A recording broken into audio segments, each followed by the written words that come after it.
Dan pemirsa, kita akan kembali berdialog dengan Mas Prihadi, jurnalis senior dan pemerhati manajemen bencana terkait dengan sejumlah faktor ya Mas Prihadi yang mempengaruhi adanya bencana-bencana ekstrim ini. Jadi kalau dari pandangan Mas Prihadi untuk sejauh ini dari Aceh, Sumatera Barat dan juga Sumatera Utara, apa faktor utamanya?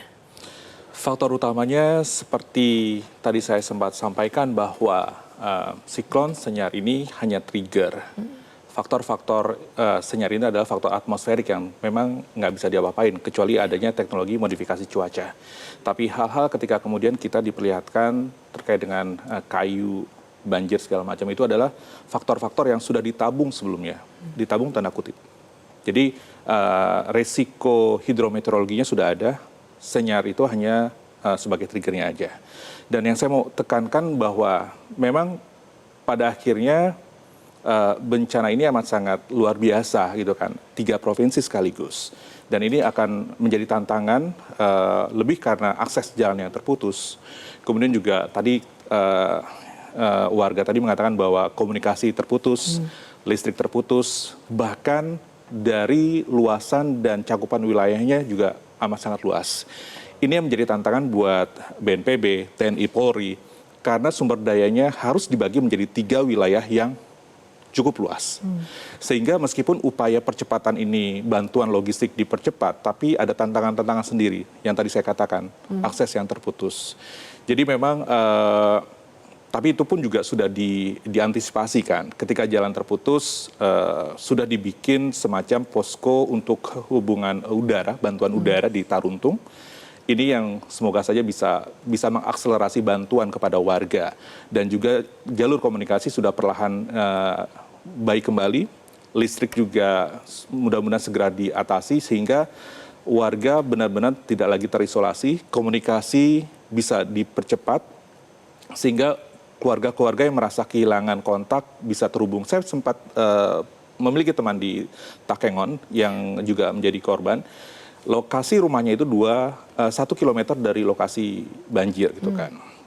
Saya hanya mengatakan bahwa mungkin jalur komunikasi masih terhambat seperti itu. Tapi alhamdulillah ketika kemudian teman saya itu kirim pesan bahwa keluarganya sudah baik-baik aja. Jadi memang hal ini amat sangat di luar perkiraan kita kan. 3 provinsi sekaligus.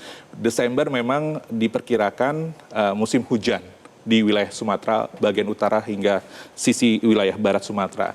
Ditambah lagi dengan Senyar. Jadi ibaratnya debit airnya sudah cukup optimal, maksimal, daya tampungnya nggak punya, pendangkalan, alih fungsi lahan seperti itu. Itu hal-hal yang memang menjadi penyebab kenapa Indonesia hari ini menghadapi bencana dengan cakupan luasan yang cukup masif seperti itu. Baik, jadi ada faktor memang cuaca, ada juga faktor memang kesiapsiagaan dari manusianya itu sendiri ya.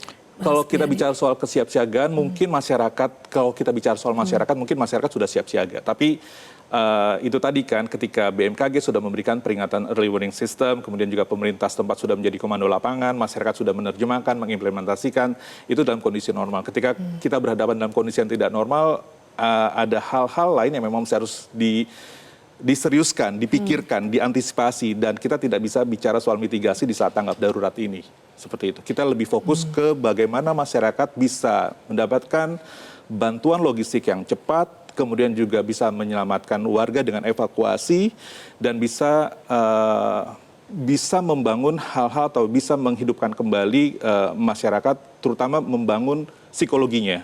Karena mereka pasti terisolasi, merasa sedih seperti itu. Itu yang harus juga dijaga. Oke, baik. Mas Prihadi, kita masih akan bahas lebih lanjut terkait dengan faktor-faktor bencana yang terjadi di Pulau Sumatera. Tapi kita harus jeda terlebih dahulu ya Mas Prihadi dan pemirsa. Region Metro TV masih akan kembali untuk Anda sesaat lagi. Jelajahi cara baru mendapatkan informasi. Download Metro TV Extend sekarang.